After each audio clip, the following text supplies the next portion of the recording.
We saw a program in the last video that uses text files.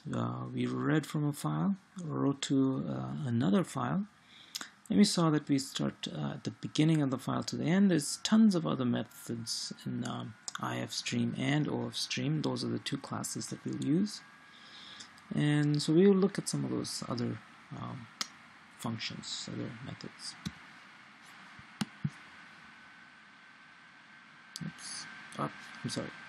I just realized what I meant to say was there are other ways of accessing files. So you can start a random access.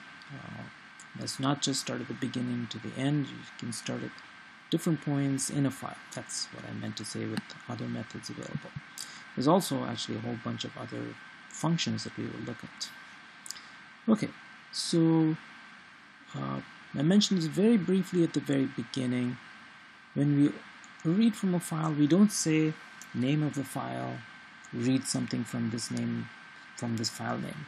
What we almost always do in almost most languages, what we do is we have to sort of connect a file to a stream object.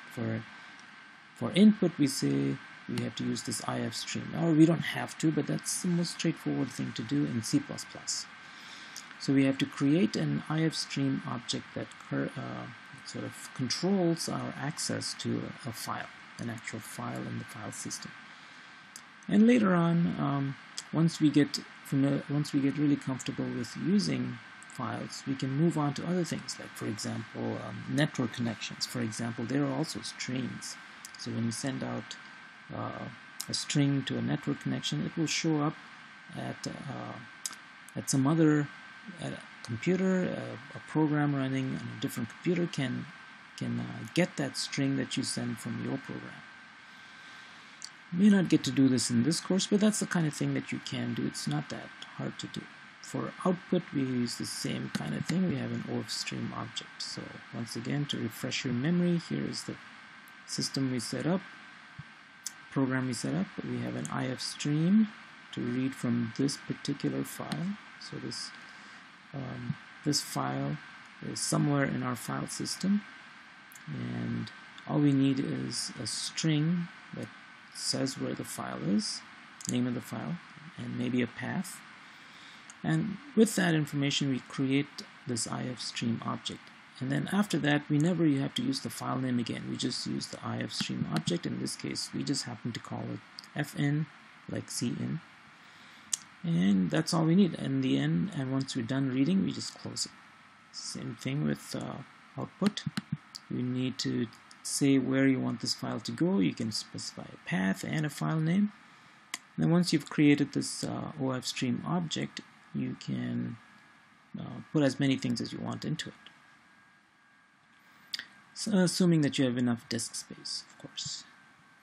Okay, so these classes ifstream and ofstream are defined in this fstream file. It's named in the standard namespace, and so we saw the implications of those. We had to have #include fstream for all of this to work. If you comment this out, this program will not work. And then we used using declarations to pull the names, just two names, from the standard namespace. So this is better than using the entire standard namespace, which has a ton of names. We just pulled out the two things that we needed for file I/O. Okay, so this is shown here again. To start to use files, you definitely need either these two statements or these three statements. These last three that's what we used just now, and that's probably what I would recommend. Okay, there's a couple of ways to declare and initialize streams. One would be to just create the stream object. In this case, an input stream called inStream and an output file stream called outStream. And then you can use the open method or open function to actually open a particular input file. And you can open up multiple files, well, not at the same time. You can only have one file open for each object at a particular time. So what this does is it connects to the file, and then once the open works and you can check if it worked, then you're ready to read stuff from this input stream. You can do the same thing with output streams, and you can open one thing, close it, and use the same in-stream object to open a different file if you want to, or open the same file. And that's not unusual. Once you declare it, you can use normally, so that is, if you have a bunch of variables, ints, floats, double strings, anything like that, you can use the insertion or the extraction operators, in this case the extraction operator, to get stuff from this file. So assuming this in stream is and a stream that's connected to a file, you can use the usual things that you would use with cin, same kind of things you can use with this in stream object. And what this does is the first thing that it reads, first int will go into one number, the second thing will go into another number. And you've seen this, although it's always it takes a little bit of getting used to this extraction operator syntax. Output stream is very similar. Let's say we created a stream object, outstream, that's connected to this output file. As soon as you do the open, it should create the file, and then whenever you use the insertion operator, you will be putting, in this case, a string followed by a number, assuming that's a number, and then another string and another number.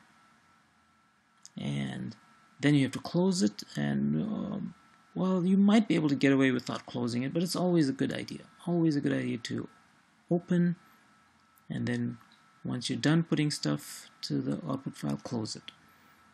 Because on some systems it might work. You take the same program to a different system without closing, you may not be able to have everything in your file. Okay, so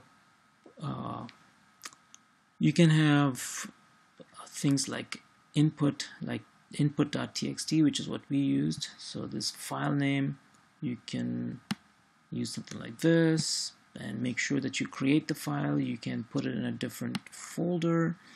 In Eclipse, there's a particular structure, even though the source code is in src and the executable is in this debug folder. If you don't specify a path, it's assumed to be relative to the project. So you got to watch out for that. And also, if you put stuff to an output file, you have to do the refresh to actually see it. You won't see it automatically. Now, you don't have to worry about these things if you use the command line. If you use the command line, everything is there. Anytime you list the contents of a directory, you will see the files.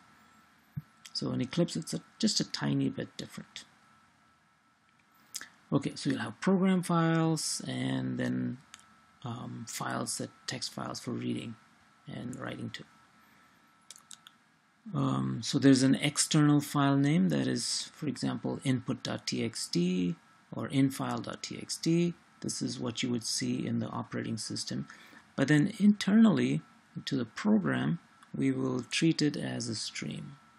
So the infile.txt or input.txt is the real file name, and it's only used once in the program. And once we use that string that says where the file is, that's it. We open up an if stream object, and then after you open it, all you have to do is use the stream name. In our case, we used fn. And then, so that's called the logical file name. So fn is called the logical file name. It's a sort of a stand-in for whatever actual file you have, input.txt or infile.txt. Okay, so then our program after that uses that stream object for all input. It's always a good idea to close files when you're done with reading, when you're done getting input or sending output. And I think it's much more crucial when you're sending output, because if you're reading something and you fail to close it, it's not that big a deal. But if you're writing output, if you forget to close, if your program doesn't have a close, you run the risk of things actually not getting written to the output file, and that would cause problems. When you close, you disconnect the stream from the file, and so you can, if you want, you can connect to some other stream. And if you have an in stream, you can open up another file for input. There's no arguments to the close function.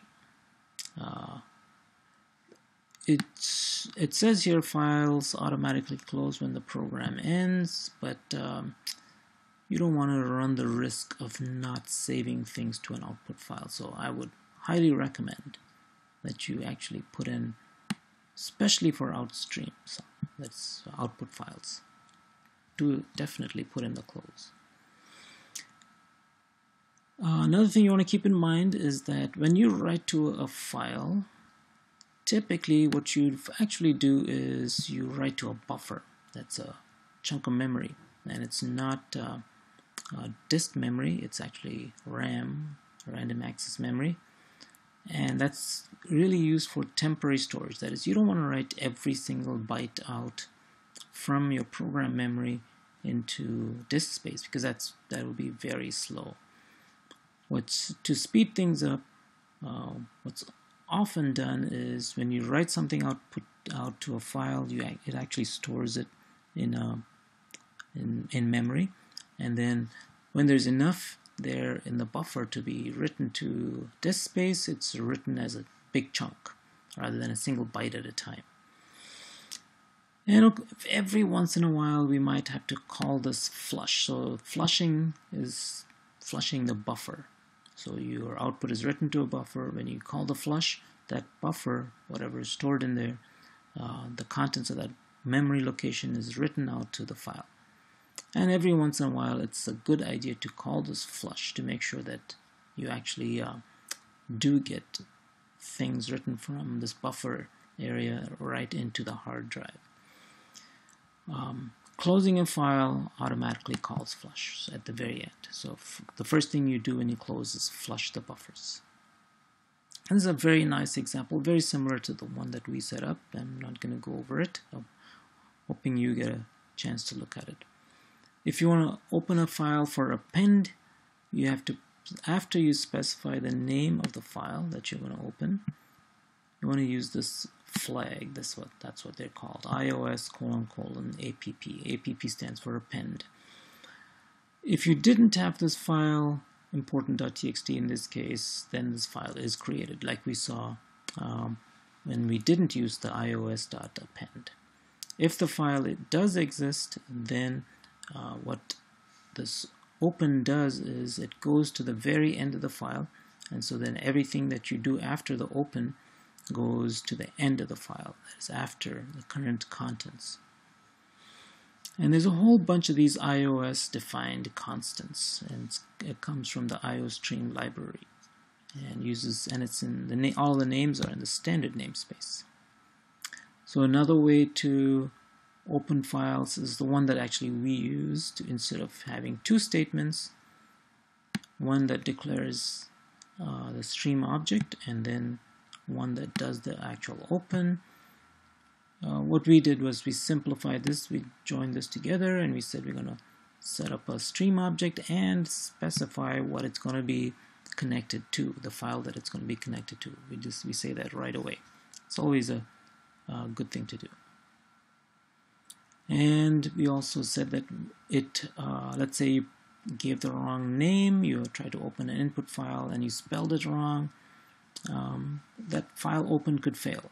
So if the input file doesn't exist, you don't have permissions or something like that, then the IF stream won't be connected, or the OF stream won't be connected, and you can check that. You can check if by doing something like this. Use the .fail method, or actually the fail method, to check if the thing worked or not.